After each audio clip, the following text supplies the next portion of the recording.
Bonjour et bienvenue. Aujourd'hui, on va décrypter ensemble le système français de financement de la formation professionnelle. Un guide pour s'y retrouver en 2025. Alors on va pas se mentir, financer sa formation en France, ça peut vite ressembler à un vrai casse-tête.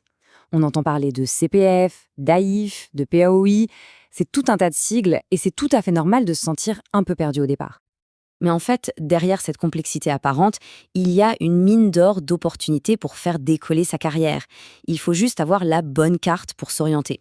Et c'est justement ce qu'on va essayer de dessiner ensemble aujourd'hui. Avant de plonger dans le détail, jetons un œil rapide sur ce qui a changé. En 2024, Pôle emploi est devenu France Travail pour un accompagnement plus global. On a aussi simplifié certaines aides à l'embauche et surtout, la grosse nouveauté pour 2025, il y a désormais une participation financière obligatoire pour utiliser son CPF. On va y revenir, c'est un point clé. Allez, on attaque avec le dispositif le plus connu, la véritable clé universelle du système, le compte personnel de formation, le fameux CPF. Le CPF, il faut le voir un peu comme une cagnotte personnelle dédiée aux compétences. Chaque année, elle se remplit automatiquement avec une somme en euros, et cet argent, il est là pour financer des formations qualifiantes. Et voilà le chiffre à retenir pour 2025. Pour mobiliser son CPF, il faudra maintenant s'acquitter d'une participation forfaitaire de 102 euros et 23 centimes. C'est nouveau et ça change un peu la donne. Mais attention, et c'est très important, il y a des exceptions. Par exemple, les demandeurs d'emploi inscrits à France Travail n'ont pas à payer cette somme. Pareil pour les salariés si leur employeur met la main à la poche pour cofinancer la formation. Bon, pour avoir une vision d'ensemble, ce tableau est très parlant. On voit bien que chaque dispositif a sa cible. Le CPF, c'est pour tout le monde. L'AIF et la POEI, c'est vraiment le duo de choc pour les demandeurs d'emploi. Et pour les salariés qui veulent bouger, on a le PTT pour la reconversion ou le PROA pour évoluer en interne. Gardons ça en tête. Justement, mettons-nous dans la peau d'une personne qui recherche un emploi. Quelles sont les solutions concrètes proposées par France Travail ? Le premier outil, c'est l'aide individuelle à la formation, l'AIF. C'est un peu le coup de pouce qui arrive quand les fonds du CPF ne suffisent pas, ou quand il n'y a pas d'autres financements possibles. Elle peut vraiment débloquer une situation.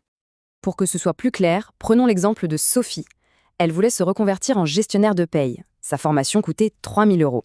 Elle avait 1 500 euros sur son CPF. Eh bien, France Travail, via l'AIF, a complété la somme manquante. Et voilà, projet financé. L'autre outil, très puissant, c'est la POEI. Là, l'idée est géniale. On identifie un besoin chez un employeur, on trouve un candidat motivé et on le forme sur mesure pour qu'il soit parfaitement opérationnel pour le poste. La formation est la dernière étape avant l'embauche. Et ça donne quoi en pratique ? C'est l'histoire de Jean. Une PME cherchait quelqu'un qui maîtrisait des outils précis. Jean était le bon profil, mais il lui manquait ses compétences. Une POI a été montée, il a été formé pendant 350 heures et à la fin, il a signé son CDI. C'est un scénario gagnant-gagnant. Ok, on a parlé des demandeurs d'emploi. Maintenant, qu'en est-il des personnes qui sont déjà en poste ? Elles aussi ont des dispositifs très solides pour évoluer ou même changer complètement de vie. Et pour ça, l'outil roi, c'est le projet de transition professionnelle, le PTP. Son nom dit tout, il est fait pour celles et ceux qui veulent opérer un vrai virage dans leur carrière, en se formant à un tout nouveau métier. Et l'avantage absolument décisif du PTP, c'est la sécurité qu'il apporte. On peut suivre une formation parfois longue, obtenir une certification, tout en continuant à percevoir son salaire. Le projet est validé et financé par un organisme qui s'appelle Transition Pro, c'est ce qui permet de se lancer sereinement. Regardez la trajectoire de Marc. Il était commercial dans l'industrie et grâce à un PTP qui a financé sa formation de 8 mois, il est aujourd'hui développeur en intelligence artificielle. Une reconversion totale et réussie. Mais le PTP n'est pas la seule voie. L'employeur peut aussi proposer des formations via son plan de développement des compétences. Il y a aussi le dispositif Pro-A pour obtenir une promotion via l'alternance, ou encore les transitions collectives quand un secteur d'activité est en mutation. Bon, on a vu pas mal de dispositifs. Le secret, en réalité, c'est de ne pas les voir comme des silos. La meilleure approche, c'est souvent de les combiner pour construire un plan de financement sur mesure.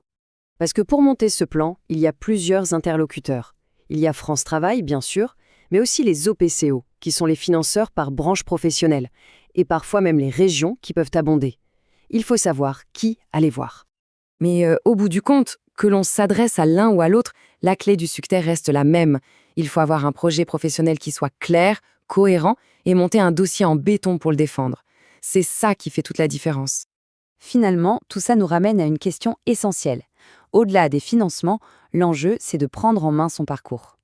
Alors la vraie question n'est peut-être pas comment financer, mais plutôt quelle est la compétence qui va vraiment transformer mon avenir.